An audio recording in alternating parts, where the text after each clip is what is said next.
Hi, I'm Khleif. Each and every week, I record an interview with a thought leader that I know you're going to get a ton of value from.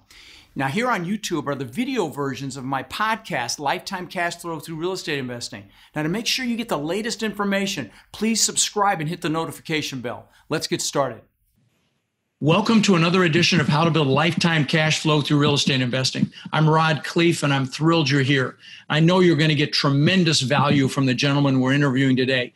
His name is Dr. Joshua Weiss, and he's a negotiation expert. He's actually the co-founder of the Global Negotiation Initiative at Harvard, and he's got a PhD in conflict analysis and resolution. Now, he's worked with some pretty big names, clients, everything from Microsoft and Harvard University to the United Nations and the U.S. government. So we're going to have a lot of fun today digging into negotiation. Welcome to the show, Josh. Thanks so much, Rod. Thanks for having me. I appreciate it.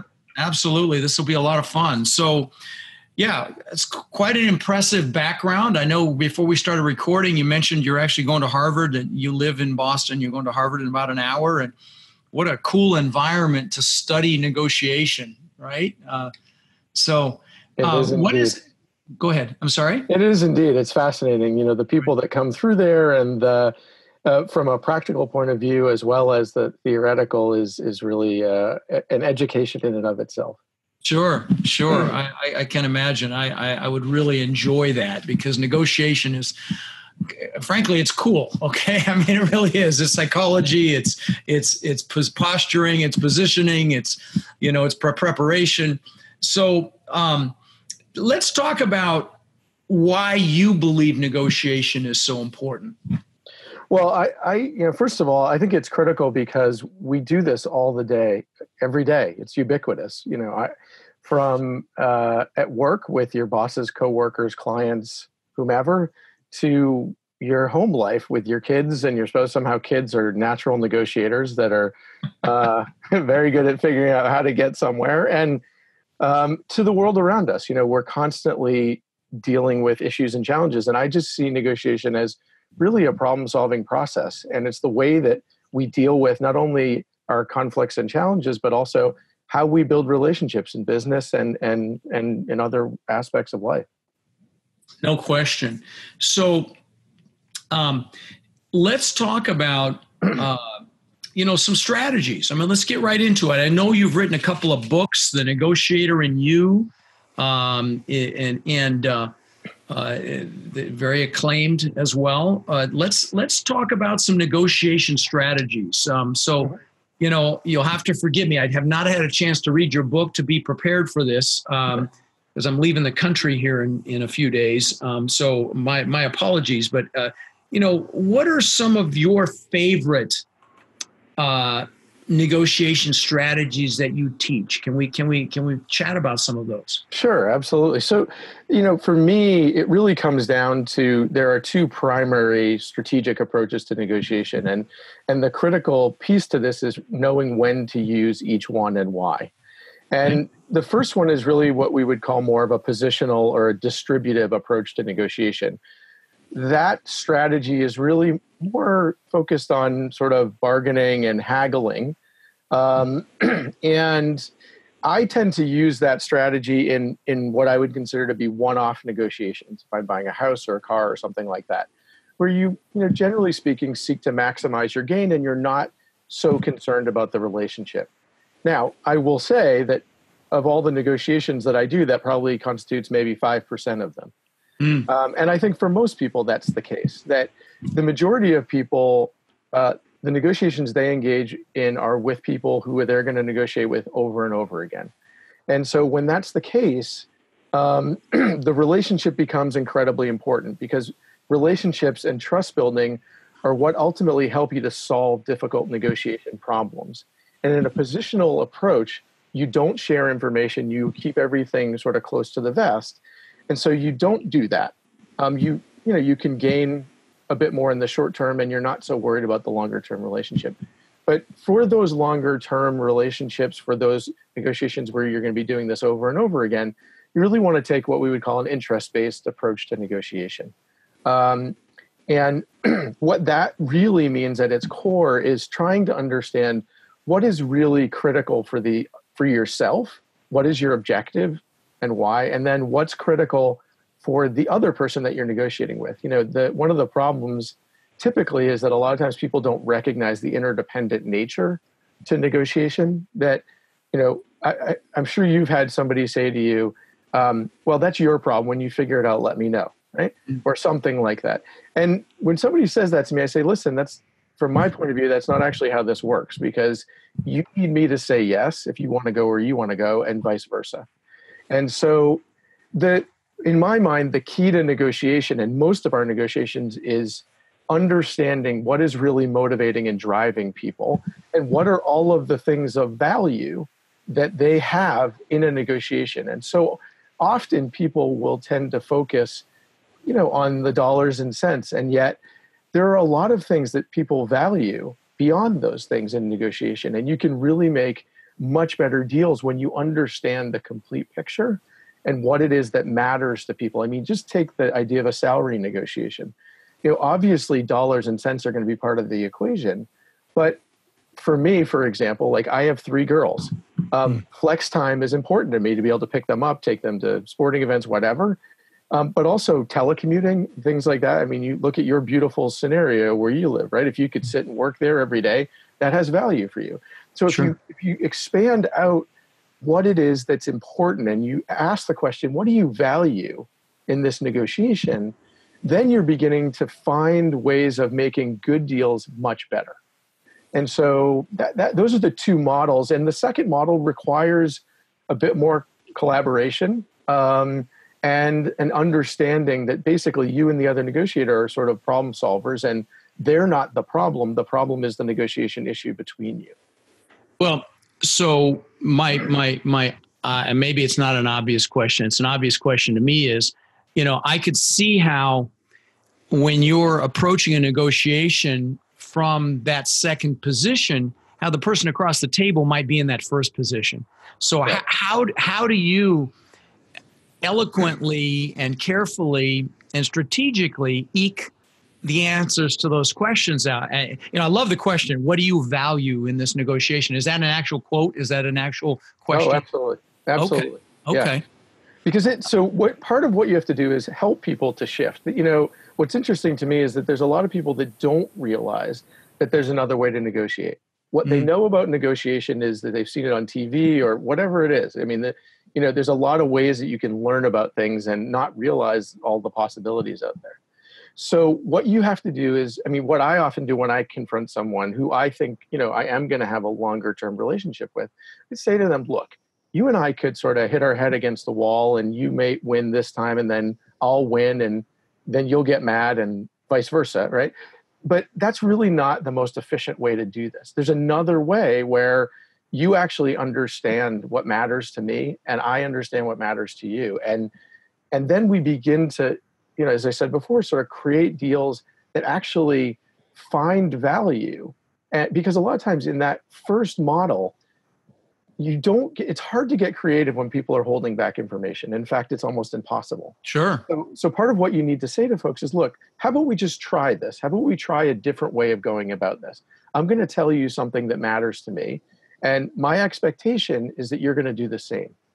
And if we can get into a reciprocal kind of relationship, you'll begin to see what I mean when I say this. And sometimes I say, like, nobody's making any offers. Let's just start the process of going down a road of putting these things out there and see where we get. I love it. So, and of course, you're offering up first. You're opening the kimono first. So I'm going to tell you and I love the way you positioned it, which was a pre-frame, which is I'm going to, I even forgot how you quoted it, but I'm going to tell you something that matters to me. And my hope, I think you said, and my wish is that you do the same thing back to me. And by the way, if people don't, then that maybe they don't want to be as serious as you are when it comes to this negotiation, or they have a hesitancy, or, and sometimes it's worth saying to somebody, hey, listen, if that's not comfortable for you, why don't we step away and think about it? But all I'm really asking you to do is share some information with me so we can figure out if there's a deal here to be had or not. And, in terms of going first, Nelson Mandela famously said, someone has to knock on the door first, right? And I think when you do that, you're also sending a signal to the other side that, hey, for this actually to work as well as it possibly can, there's a lot of reason for us to actually work together. So, do you use the term win-win, or are there any other positioning that you use to try to influence someone to agree to this method? I don't really use the terminology of win-win because I'm not sure life always works that way. Right. It sort of suggests that everybody gets everything. Now, to me, that may or may not be possible. But again, see, negotiation, from my point of view, is not about reaching agreement. That's what a lot of people think. It's about achieving your objective as best as possible. So if you and I go through a negotiation and I come to the conclusion that, you know what, I could actually do better elsewhere, in my mind, that's a success. Because, so for me, that, part of what you're doing there is you're using the negotiation process to help you in that way, and not in a, you're not misguided. There are concepts, there's a lot of psychological concepts that impact negotiation. For example, there's something called agreement bias, that when people get close to an agreement and they're up against a deadline, they will agree because they feel like that's what they should do in a negotiation, and then they'll walk out of the room and kick themselves. Most people have done that at one point or another. Me too. I just did a big one now. I fell into that trap myself. Yep. Yeah. So if you have as your, meeting your objective as the goal of negotiation, it takes pressure off, and you can shift and move and do different things. Okay. So I love the two frameworks. And can we go a little deeper, or shift to another topic in negotiation? Either way. But are there any other strategies for, again, getting them to, any other phrases or catchphrases that might open them up? Well, look, sometimes when you deal with slightly difficult people or people who aren't prepared to go down that road, you always have to go into any negotiation knowing there's an acronym we use called BATANA, or your best alternative to a negotiated agreement. And all a BATANA simply means is that if you can't reach agreement here, what are you walking away to? And sometimes if you've got somebody, let's say I have thought through what am I walking away to, and it's not so bad, right? Well, sometimes you need to walk away and say, look, I'm not prepared. If you really want to play this positional game, I don't think it's really going to benefit either one of us. So I'm not really prepared to do that. However, here's my card. The door's open. If you want to try something different, then give me a call. So that sort of gentle walk away, you're not slamming the door in someone's face, you're closing it, but you're giving them a way to get back in touch with you. I'm sorry. Yeah. I just, would you try to find out what their BATANA is? Yeah. So one of the things that I would say to you and your audience is that, when it comes to negotiation, preparation is so critical. And that's the problem. There are a lot of people who feel like they can intuit their way through it, is the phrase that I like to use. And you can't. It's sort of like when you would go take a test in school. If you walked in the room and you were prepared, you had studied, you weren't worried. If you didn't, you were. Right. And so the reason, and when preparation becomes so critical, is when you're in a place where, a lot of us go into negotiations, we have a sense of where we would like to take it. And when it starts to go off the rails, then we start to get nervous. We start to freak out a little bit. And so if you are prepared there's a great quote by Dwight Eisenhower who said, plans are useless, but planning is everything. Oh, I love it. Yeah, I've used that quote. Love that quote. Yep. Right. And it really applies to negotiation, because if you walk in with a plan, the other side's not reading your playbook and they're not going to go down that road. Right. But if you go through the planning process and think of negotiation like you're thinking about, say, chess, where you develop contingency theories and contingency avenues, then if one avenue is blocked, you go down another. And that's the thing, a lot of times people give up very quickly on negotiation processes. They'll go down a road, somebody says no, and they say, well, we tried to negotiate. It's like, actually, no, you didn't. the best negotiators are persistent, they're resilient, they flip a problem over and over until they find a solution. And there usually is a solution. Let me ask you this. Describe at a high level, obviously, because every negotiation is different. Well, let's assume it's a negotiation with a seller of an apartment complex. Can you give us a little bit of a framework for a preparation? What are the questions you should ask yourself and answer? What are the thought processes you might want to have? Can you give us a little bit of an outline on that? Yeah, sure. And I would just want to loop back to the question you posed, which is trying to understand the other person's BATANA. That is part of the preparation process, to say to yourself, what is the BATANA of the other side? And how do I know that? Is there a way for me to understand that? Can I do a little bit of research? So just to close the loop on that, but in terms of preparation, the first thing is to think about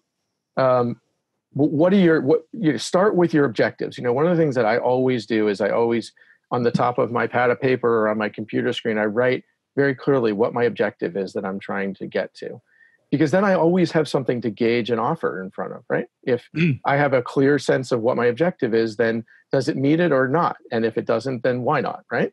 So you start there. Then you want to think about, are the parties clear? So in this case, they may be, right? But there may also be other people that are impacting the process. Does the seller have the ability, are they a representative of somebody else? Do they have decision-making authority? If it's, for example, somebody who's got a family, then you need to think, do I know anything about their family? Do their family want to move?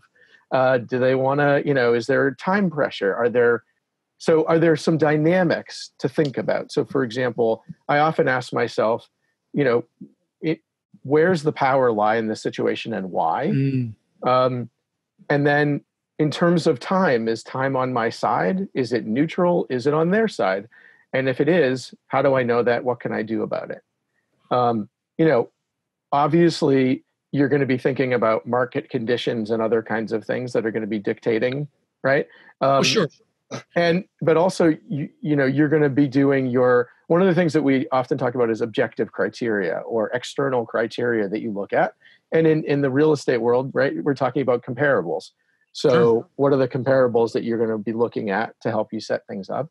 And then, in terms of a deal, like how flexible am I? What are the other things that are important, right? So I want to buy this, but, am I clear about what my aspiration point is? What would be the ideal? What's my target point? Like what's the most realistic? And then at what point would I walk away? And so you want to get clarity of those things, but then also try to understand from the point of view of the other person. Yes, they want to sell this. Do I have any other information? Is there any other way that I can gather any information on this individual to understand a bit better of what they might need as part of this process? Do they need a quick sell? Do they need what? Because there's other pieces to this, not just the price. Is there a quick sell? Are you willing to take back X, Y, and Z mortgages, whatever, right? There's a whole host of things. So what you're really doing is trying to think through that process. I love it. I love it. It's interesting. The case in point right now, we're raising money for a deal in Louisiana that the seller paid around $21 million for, and we're buying it for 16 and change. And it's happening because they either ran out of money or I think they ran out of money is what it is. And so there's incredible motivation. And as a result, we were able to really get a phenomenal deal. And it was obvious when we saw the property that it was out of control, and because of the vacancy factor. And so, that was information we're able to utilize to have a deal that makes a lot of sense. So, other than research, and would you try to, in preparation for a negotiation, even reach out to the other side to try to get some questions answered? Or would you try to, I guess every case is different. Would you be circumspect and talk to other people that know them? All the above maybe? Yeah. I I don't tend to reach out to the other side so much, but I will think about who do I know that might be able to help me here. I mean, look, as you well know, life is about relationships, and so is negotiation. Right. And relationships help at the table, but they also help with your preparation. And so if you know somebody who knows the market in Louisiana, for example, that, give them a call and say, hey, there's this, this property, what do you know about it? Do you know anything about it? Is, why are they only asking 16? Do they have other pressures, et cetera, right? And it's interesting. There's one of my colleagues wrote a book called The Power of Noticing. The Power of Noticing. Huh, wow. Yeah, which is very interesting. And it kind of, as you just sort of highlighted it, which is when you went there, you saw that the property wasn't taken care of, right? Right. There's a lot that you can notice in negotiation. And in particular, you can notice, if you believe communication experts, some say that up to 93% of our communication is nonverbal, facial expressions, whatever, right? So when you're at the table and somebody's saying, yeah, we're okay with that, and you see them wincing and squirming and things like that, you better check into that because they may not be okay with it. And they're kind of, there's something there. So I think you can pick up on a lot. And I use whatever resources I can to understand and learn about the other side before I get there. No, it makes sense. What about, do you get into cultural differences at all in negotiation styles? Because I was just thinking, a strategy that the people in the Far East use is flinching, when, in the midst of somebody's making a demand. I mean, do you get into that at all in your research? And it's almost impossible not to. Anytime, and I've done a lot of work overseas, so you have to learn quite a bit about culture. The mistake I see a lot of people making is that they tend to focus on what I would consider to be the surface issues when it comes to culture, and not on what's called deeper culture. So anthropologists, look at how societies are organized and how people view time, how people view relationships. When people in the United States started going over the Middle East, for example, to do business in Saudi Arabia and the Gulf and things like that, they brought an American mentality of business first. Right. And what they ran into was, hey, in our culture, I have to trust you before I could do any business with you. So when I sit down and we're talking about your family and all of these other kinds of things, that's not just a superficial thing. It's actually really important in other cultures. And then you get cultures where saving face, the ability to say no directly, is, taboo, because it's all about, right? It's all about not only saving face for themselves, but saving face for you. Right. Right. So it's fundamental to negotiation anytime. And I would even say, by the way, it's fundamental to international negotiation. But I would also say it's fundamental to negotiations within the United States. We're obviously a country filled with people from lots of other places, and those cultures don't go away. They're there. If you're an Italian American, African American, whatever, those influence you. Sure. And the other way that people don't tend to talk about culture, but it's really prevalent, is organizational culture. Because what do you mean? Well, any organization has a particular culture within it. This is how we do business. This is what's important to us. This is what we value. This is what we do and what we don't do. And those cultural norms within an organization also drive people's negotiating behavior. So, for example, if you have a culture that the customer is always right, okay, not a foreign notion, right? Well, that forces you a lot of the time to reach agreements that maybe aren't in your best interest to reach. Right. And so it's a different way of thinking about culture, but it's still a normative-based kind of thing, which is what drives cultural approaches and ways of doing. Interesting. No, that's fascinating. Yeah. So, are there, like in the simple negotiations that you have every day, the ones that you have with your children, with your spouse, with coworkers, are there some strategies, that aren't, that you use every single time? Any thought processes for approaching any sort of a, I want to go to this restaurant for dinner tonight. I know my wife wants to go to this one. I don't know. Maybe that's a bad example, but any strategies, any strategies that you'd want to use every time when you're not in a deep negotiation. Yeah, I mean, look, this whole notion of interests is sort of a foundational piece for me, that I always try to understand what's driving people's behavior. Like when my kids would say, I don't want to do that, or I don't want to go there, or whatever it would be, or they would say, why can't I do that? Right? So a lot of parents will say to their kids, because I said so. Oh, yeah. And that's not very satisfying. Like kids, if you explain your decisions to your kids, at least with my kids, when I would say, look, I don't want you to go out because there's a snowstorm coming and I'm worried about your safety. It's very hard for my kids to keep pushing back or something along those lines. So, you have to treat, the other thing is people want to be listened to. It's amazing. If you the best negotiators that I know ask questions and listen, because negotiation is about information gathering. And if you just stop talking and ask people questions and listen, a lot of times they're going to tell you the things that you want to know. And so it's kind of simple. And, a lot of times parents unwittingly, don't realize that they are often shutting down their kids, or with their spouses, they're not really listening and they're not really taking it in. And just, some basic stuff, like everybody wants to be listened to. Everyone wants to be heard. A lot of times it's like, you don't take my opinion. I mean, I'm sure you've heard spouses say, you never listen to me. Right? Well, sometimes it's as simple as that. It's little things that go a very long way. No, wonderful.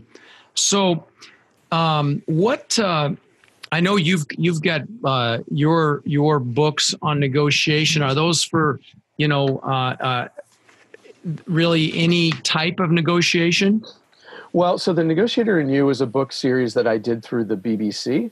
And they're in a paperback form, but when I originally started, we separated them out into 4 different books. And the whole idea with The Negotiator and You was to try to explain to the average person why negotiation was so important, and to give them very sort of everyday examples that they could relate to. So like the first book was The Negotiator and You at work, then The Negotiator and You at home, The Negotiator and You in life and the world around you. And then I did a version for salespeople with a particular focus.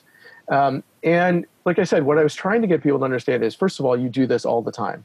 And second of all, if you don't think about it and you don't work at getting better, your life won't ever really be as fulfilled as it could. Because I can tell you that since I've been involved in this world, when a problem or a challenge comes up, like I don't think twice about it. I begin down a road of figuring out what to do with it. And I think, one of the problems in our society is that not enough people know how to handle their own issues. And if they did, maybe we would have a whole lot less problems. But people don't know there's a constructive way of handling this stuff. Do you think, do you believe, like I do, that this is something that should be taught to children, for example? Absolutely. In fact, I actually have written 2 children's books. Okay. And a third one is coming out. The first one is actually, it's called Trouble at the Watering Hole, and it's for 6 to 10 years old kids, and it's about animals who are fighting over a watering hole and who gets to use the water. And we come up with a creative solution there so that kids can see that when a conflict happens, they can actually deal with it. The second book is on bullying and how to cope with bullying. Again, it's with those animals and things like that. And the third one is coming out on social media conflicts and how kids can manage those things. So absolutely. I mean, it's crazy to me to think of, because what negotiation skills really are our life skills. Sure. And we, I got to 30 years old before I was really ever introduced to these things. And I think most adults have just never had exposure to how do I do this effectively. Right. And so I not only do I think it's critical for kids, I think it's critical for adults to learn this. It's never too late. And for me, you know, I also believe that this is it's not a destination. You don't just become a great negotiator. Right. It's a journey. If you really want to be good at it, you're continually learning. You're always learning from what you've done well, what you didn't see coming, and things along those lines. But yeah, and I'm encouraged by the fact that there are increasingly more programs for kids in schools and things like that. So if they grow up with it, they're going to be much more likely to use it all. And, you know, one other thing I'll say is that, you know, negotiation, as I tell my students and other people that I work with, negotiation is half of your challenges when it comes to negotiation are out there. They're with the people you deal with, the dynamics and things like that. But the other half are in you. And, you know, they're about the biases. I mean, one of the courses, my favorite courses that I teach is the psychology of leadership and negotiation, because there's so many biases and so many things that impact our thinking. Even subconsciously, right? Yeah. You know, so for example, confirmation bias is one where when I'm in a situation, I look for the information that confirms my point of view and perspective, as opposed to being open to other information that might run counter to it, right? And there's a whole host of those. And so, you know, and people often talk about negotiating with themselves, right? And we all do that a lot, where we start to think, are we being unreasonable? Are we being this? And maybe I should offer them. I mean, one of my colleagues was working on a book deal with a publisher, and the publisher came to him and said, hey, we'd like to offer you this. And it was right before a long weekend, and he didn't get back to them. And so Monday night comes, he gets home and he checks his email, and there's another offer from the publishing company with a higher advance. And he was perfectly happy to accept the initial advance, but he went away for the weekend because he was with family, and they obviously took his silence to mean he was unhappy or whatever it might be. And so, you know, you have to, this is again where your preparation and planning comes in. You have to understand, you know, how you're thinking about these things, and being conscious of, there's so many things that, you know, a lot of what I do honestly with people is help them become aware of the things that influence their thinking and their way of negotiating. And so much of that is within. So it's a part that I feel like, you know, one of my colleagues, William Ury, who wrote one of the best-selling books on negotiation called Getting to Yes. He recently wrote a book, another follow-on book called Getting to Yes with Yourself.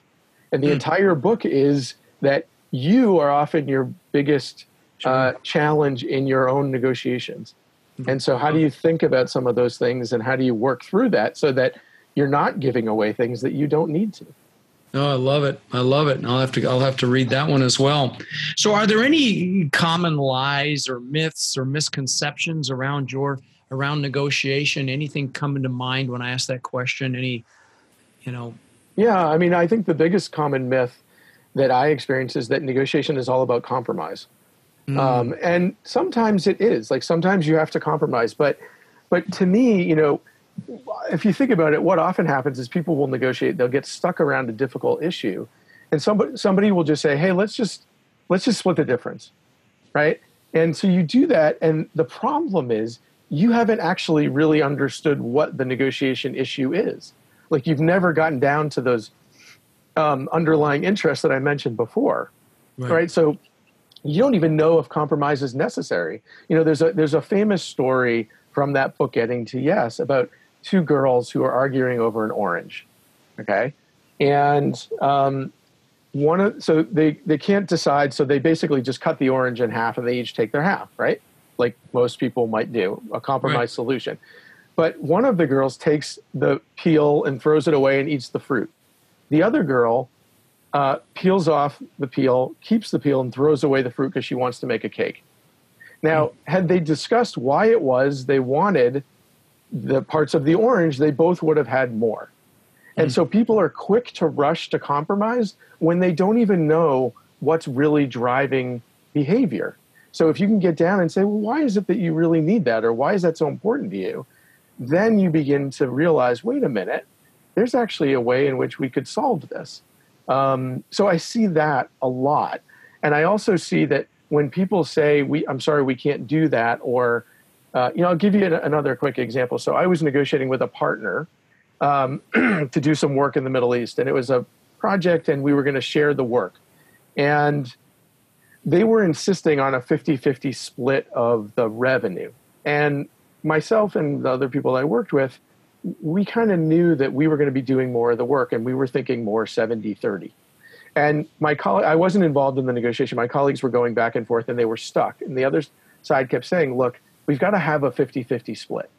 So here comes the power of relationships. So I called my friend who was also not involved in the immediate relationships. And I said, listen, can you explain to me why the 50-50 split is so important to you? And he said, yeah. He said, I have a boss who I have to take this back to. And if I can't show the 50-50 split, then he's going to say, you didn't negotiate well, and what's wrong with you, and blah, blah, blah. Like, it would be a personal affront to him.